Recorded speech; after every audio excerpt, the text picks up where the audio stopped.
안녕하십니까. 도덕경 읽어주는 수학자 김성재입니다. 인간의 삶에 중요한 것이 많습니다. 하나를 들으라 하면 경제적 풍요일까요? 하지만 그것에 못지않게 중요한 것은 우왕좌왕하지 않는 것입니다. 그러기 위해서는 기준을 설정하고 중심을 잡아야죠. 여러분도 학창시절 또는 군대 시절에 예를 들어 4일 정도로 헤쳐모여 그러면 누가 하나가 서서 기준하고 손을 듭니다. 그러면은 그 기준을 중심으로 해서 정렬이 일어나죠.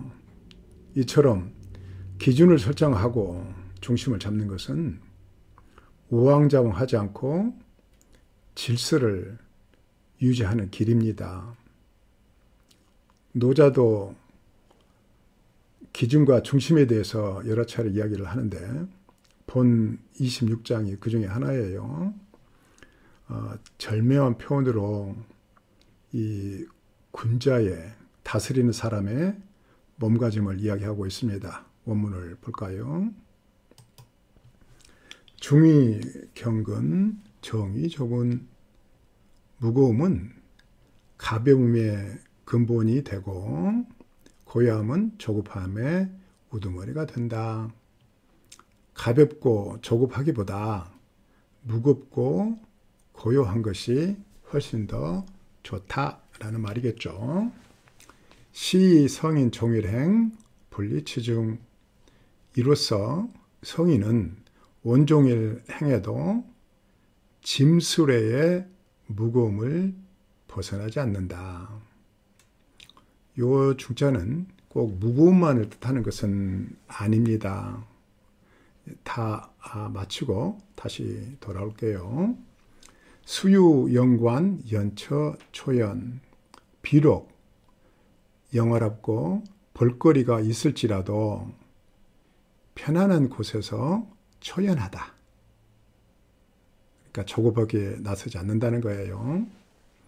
내야 만승지주 이신경차나 어찌 만승의 주인으로 머무러서 천하를 가볍게 여기겠는가. 경고망동을 하지 않는다는 거예요. 경즉 실본, 조즉 실군. 가벼우면 근본을 잃게 되고 조급하면 우두머리를 잃게 된다. 요 마지막 행에 대해서 왕필은 줄을 달았어요. 근본을 잃는 것은 몸을 상하게 하는 것이고 우두머리를 잃는 것은 군주의 지위를 잃는 것이다 라고 했습니다. 다시 말씀드려서 가볍고 조급하면 백성을 잃게 되고 몸을 보존하지 못하게 된다는 의미죠. 앞에 있는 25장이 도와 군주의 관계를 말하고 있습니다. 도가 크고 하늘이 크고 땅이 크고 또 왕 또한 크다. 이렇게 함으로써 왕이 큰 것 중에 하나, 그렇게 큰 것 중에 하나가 되기 위해서는 도가 만물의 천하의 어미가 되듯이 왕 또한 백성들의 어미가 돼야 한다라는 것을 이야기했었죠. 여기서는 본 26장에서는 군주가 백성을 보살피는 몸가짐을 언급하고 있습니다.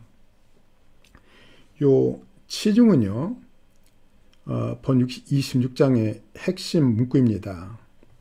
1차적인 의미는 성인은 늘 몸가짐을 짐수레처럼 무겁게 유지해야 한다는 것인데요.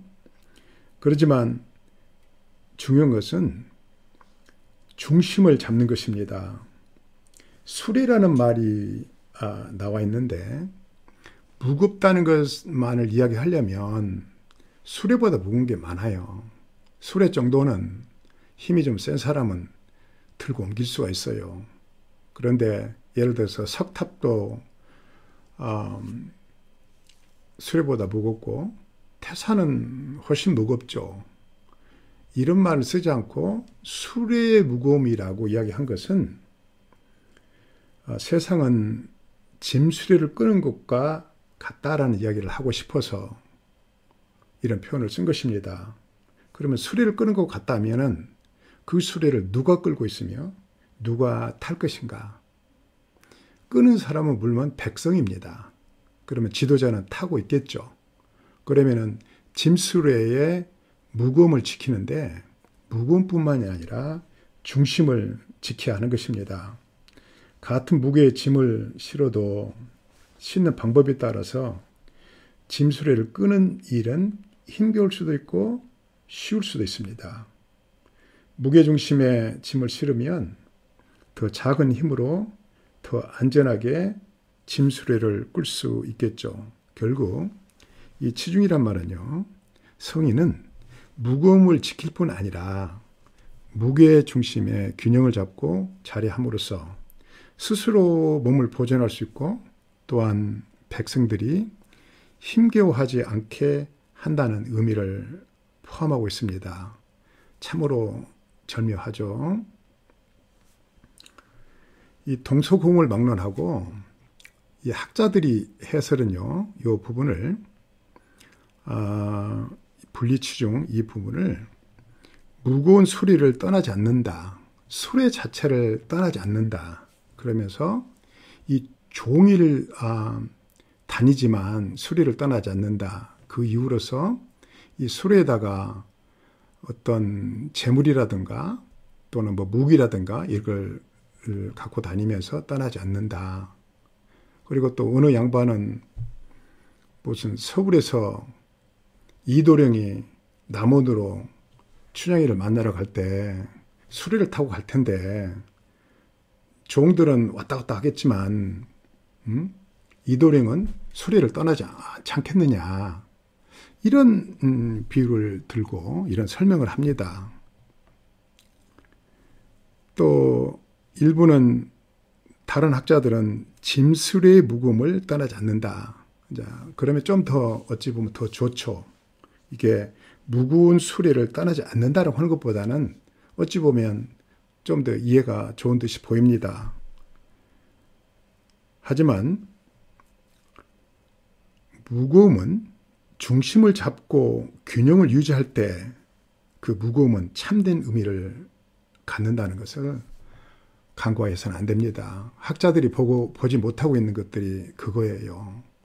무거움은 무거움 자체로 의미가 없을 수가 있어요. 중심을 잡을 때 무거움에 의미가 생기는 것입니다. 이 절묘한 표현인데 누구 하나 제대로 이 번역을 못하고 있는 처지죠.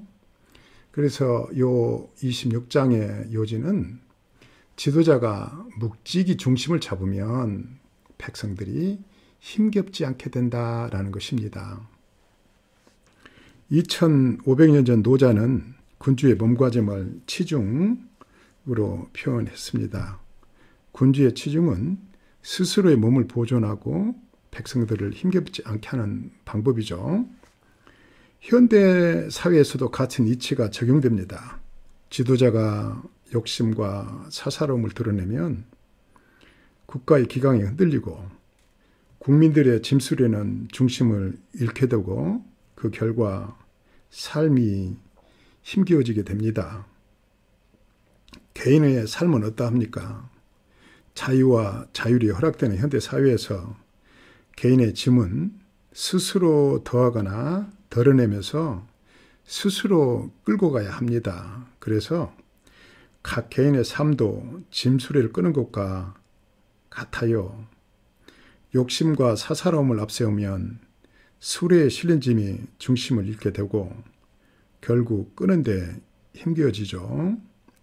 반면에 중심을 잘 잡으면 설령 짐이 커질지라도 끌기 쉬울 것은 자명합니다.